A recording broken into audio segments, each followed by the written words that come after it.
Okay, Mathias Ezeaku is dead. Mathias Ezeaku is dead. The news is coming from Igboland. But finally, Mathias Ezeaku is still alive. Then take away. Maka Mathias Ezeaku can you wear say can make this video. Can you go to the okay. When you make your be this video, maka Mathias Ezeaku. After video Igboland against Mathias Ezeaku, now they happy ka Mathias nwanka nkozo. Obu eziokwu na Mathias Ezeaku sometimes on na-eme ife ọ na-eme ka obi ife oke.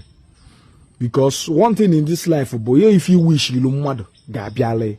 Ama m mgba ya bụ mmadụ nwa instead of Mathias ibelele onye a. Mana mmadụ niile nọ n'ụwa ya nwa ife ọ ya eme bụ ọbịa ngoreba.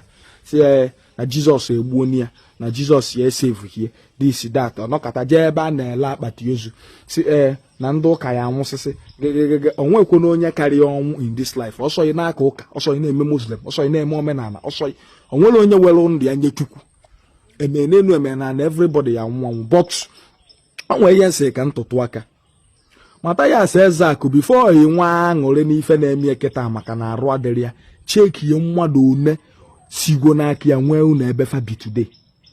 Mathias Ezeaku emegwu a lot of good na Igbo kwesị ka recognize ya which is na ife Mathias Ezeaku megwu na Igbo bụrụ pastor mee kwọt ya aya nụ ife ọ ya na-ewu ewu na-afịa afịa ruo taa aya agụta mmadụ one Mathias Ezeaku rugoro ụlọ aya agụta mmadụ one ọgwụgwọ ya free of charge onwere ife dịka na ga-eburu onye arụ na aya bubata n'ụlọ ọgwụ agwọ onye a free of charge nke a gode loan ịma nwaanyị one mụgwọ nwa n'ụlọ ọgwụ ọrụ free of charge. Mathias Ezeaku have done a lot of good than bad.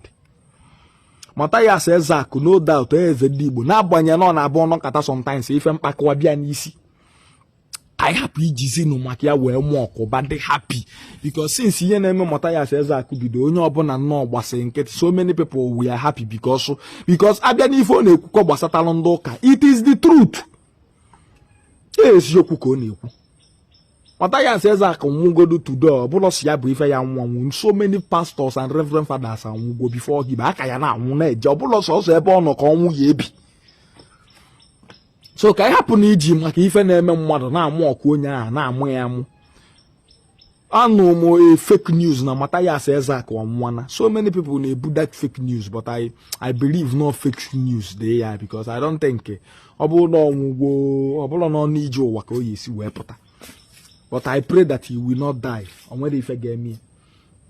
Ịghọta. Ihe m na-ekwukwa bụ na ị na-ewu ichi Mathias Ezeaku ife ọjọọ chetakwa ezigbo ife o megbuolu ndị Igbo because as far as I'm concerned Mathias Ezeaku have tried. Mathias Ezeaku a try gbuolu ndị Igbo ife o megbuolu ndị Igbo ya bụ agụta ndị sigbo n'aka ya wee nwee nzọpụta ndị si n'aka ya wee nwere onwe ka nkụ ọbụla ofu ọbụla ịbụa n'agbanyeghị na Mathias Ezeaku have never wished me good in this life. I will not wish him bad. Ekpele mbụ na ife ọ nọ na ya na aya ndị ọzọ ya si ọ dịhụ ya dịhụ kunikwa mebekwa ife ọ na-eme kama na Mathias Ezeaku my message bụ na survive one nke apụta adị na-etekizi ife niile to heart ọ bụ eziokwu na bụlọ gị ya emechi nwoka as far as I'm concerned onwere onye ya emechi nwoka ndị erigofa nweze mekwatarizm ọsọkwa ibido from now begide riwe echi ọ ibesi ya akwa na aje zuru ike. After all ekwugbe ọbụla sọ Mathias Ezeaku bụ onye na-fight ndị ụka very dark man na fight ya ndị ụka mana how many of us are going after him? Ịmadrizm maka na ọbụla onye Igbo mana ife eji agbalụ Mathias Ezeaku mgbanya nwa bụ maka na onye Igbo anyị na-emekwa na efe a ka anyị na-echetakwa n'echi gbuo dike mgbosi dike a ga-achọkwanụ dike atọ aya afụzi dike. Mathias Ezeaku I'm wishing you healthy and wishing you well. If I na-eme very soon ọ ga-akwụsị. I believe ndị niile ezogwo ndị niile gwogwo ya your good deeds will remember you. That is what I believe. Onye mara asụnya sụwa n'ikwe ịma ha asụsụwa ya n'ọkpa ọ kwụsịkwa ife nwe ikwu which ye no Mathias quick recovery unu ewu ichi ya death ọ dị ọkwa mma ọkwa nwanne anyị okwu onye Igbo ka ọ bụ ekwukwa nke ọra n'ọnụ